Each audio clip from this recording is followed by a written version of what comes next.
bit of a boost from a battery when you're on a bicycle can be a great thing. But the thing about an e-bike is it's quite a commitment. You've either got one or you haven't got one. So what about those of us who are more interested in the Superman version of an e-bike, that we can ride around on a normal bike and that's great, and then when it's time to gain some superpowers, we transition into an e-bike and then afterwards back again, and no one would know the difference? Well, if that's your view of what you want from an e-bike, this device here, the Rubbee X, might be for you. Welcome to Fully Charged.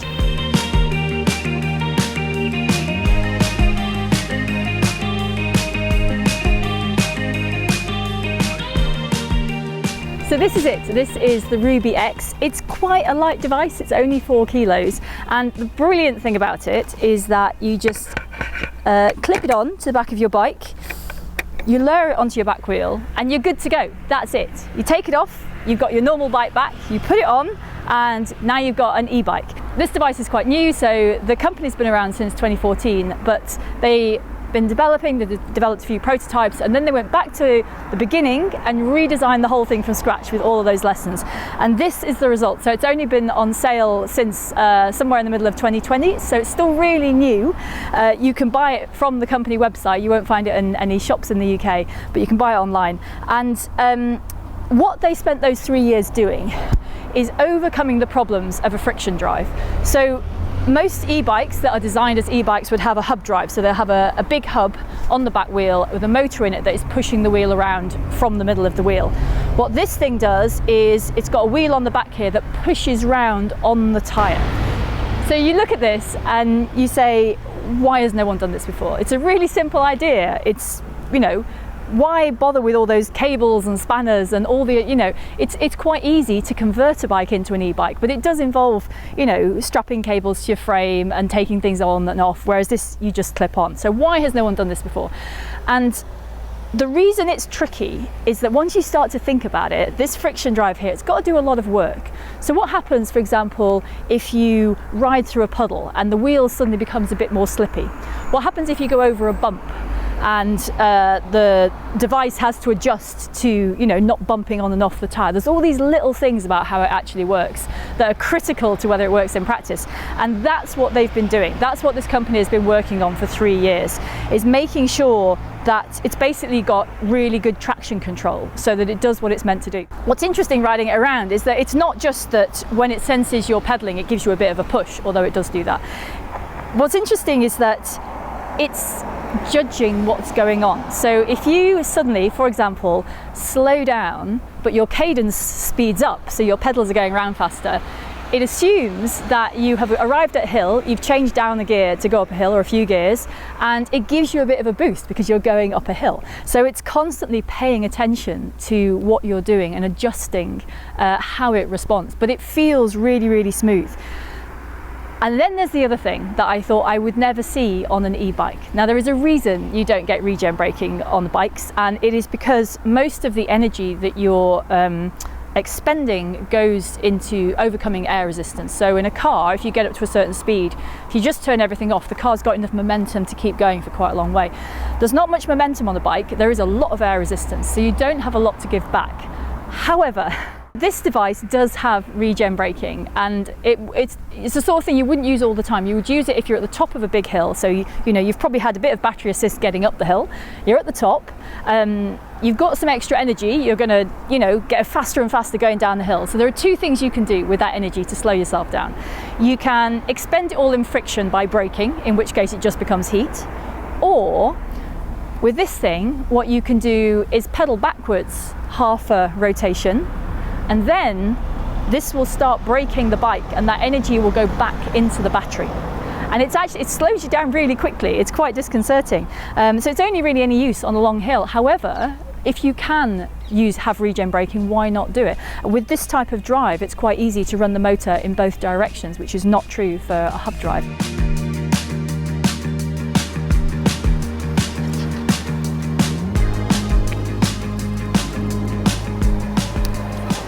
So here we go. I can actually hear when the drive, oh, it's definitely helping me now. I can hear when it's helping me because there's a tiny bit of a little whine, which is actually quite reassuring. I know it's doing something. The basic game of an e-bike is to help you push your wheel around, and there are a few ways to do that. So the conversion kits you can buy, for example, might replace your back wheel, so you've got a motor inside the hub or something further up the shaft. But principally, if you want to push a wheel, why not just push the wheel directly? And that's what this thing does. So the Rubbee X here has a little wheel on the back, and as the tyre is going around because you're pedalling, this driver here just pushes the wheel. So you're pushing from the cogs on the back here, and the Rubbee is pushing from the top, and together you are pushing the bike along. And the thing about what this is doing is it's actually responding to my pedaling. So obviously once I start pedaling, it gives me a bit of a boost. But then if let's see, if I slow down now, go down a couple of gears, it will pick up on the high cadence and give me a bit of a kick. Here we go. And then after I stop pedaling, there's maybe a second or so, I'm coming up to a junction and that all stops. So it stops helping. And here we go. So the one thing that is a little bit different, so a normal e-bike, you really feel the kick the second you start pushing on the pedal to get going. And with this, there's a delay of half a second.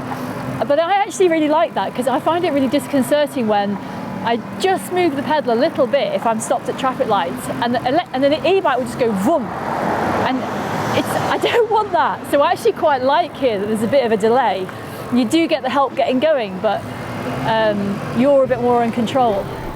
So if you read reviews of e-bike conversion kits, they all say the same thing. This way of doing things, pushing on the back tyre like this is known as a friction drive. And absolutely, the thing you read on all the reviews is that, oh well, friction drive is very nice, but it just doesn't work as well. And that is the barrier that this device has to climb. There is a perception that friction drive bikes just don't work as well. And so the thing is to put it to the test. I can feel the device adjusting constantly to what I'm doing. And it's actually really reassuring. Like if you get that wrong, then it's just really annoying. But as far as I can tell, they've got it right here. It's brilliant. It picks up when I pick up. It's detecting my cadence, so it's helping me when I need it. And it's just that, and you know what? It's got a lot of push behind it. This feels just as good as any e-bike I've ever ridden. So the basic device itself costs €500, and it's got one battery module, but you can add another two, and each of those are another €100 each, so €700 for a fully powered module. And the difference it makes is mostly to range. So if you have one of those modules, the range is supposed to be 15 kilometers, 2 modules gives you 30, 3 modules gives you 45. That does also change the power that's available to you a little bit. So if you've got all 3 modules fixed in there, the whole thing weighs 4 kilos, which is not that heavy. So you can pick it off, lock it on there. You can walk away, you can carry that into a shop if you need to. And as soon as you take this off, you've got your bike back. So this is at the top of the hill, going down the hill. Now this is where the regen is useful. So what's going on now, my hands are not on the brakes. I can turn the pedal half a turn backwards, and it's slowing me down. And so all of that energy has just gone back into the battery. And then as soon as I start pedaling forward again, it's pushing me forward again.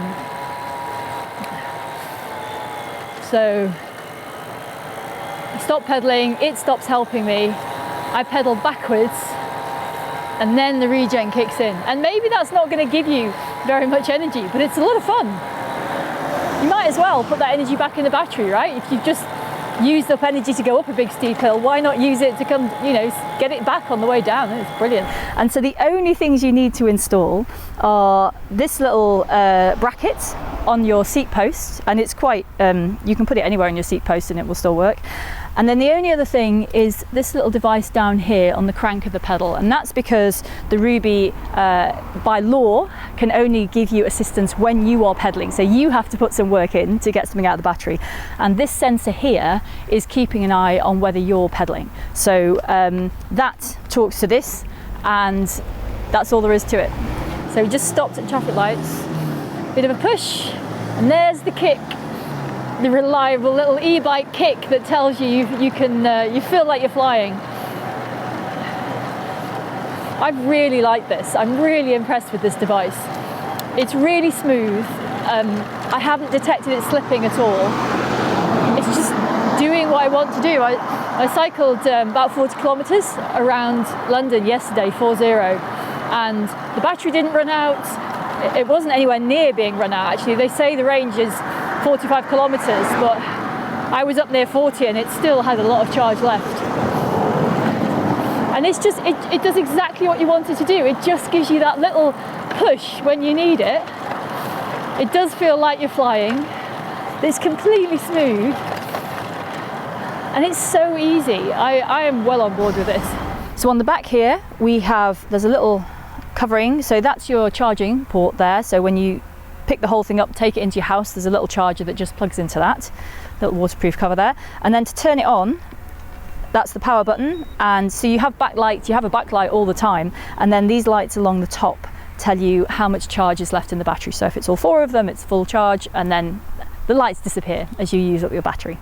And there isn't, it really is very simple. There isn't much more to it than that. The one thing you do have is an extra bit, is an app for your phone. So Rubbee have their own app for both iPhone and Android, and this is where you can change the power level that's available, and you can also keep track of the percentage battery level that you've got. And the power is quite interesting, because the law says this device is built to satisfy EU and US law, and the law says that the maximum motor speed you can have, the maximum power that you can have to assist you on an e-bike is a 250 watt motor. So you can choose on the app to have eco mode, which is a little bit of help, not up to the 250 watts. You can choose cruise mode, which is 250 watts. And if you have a third battery module in here, you can also choose power mode, which is 350 watts. Not legal on the road, but if you test it off the road, it's certainly impressive. So there, as well as increasing the range with the batteries, you actually also increase the maximum power available.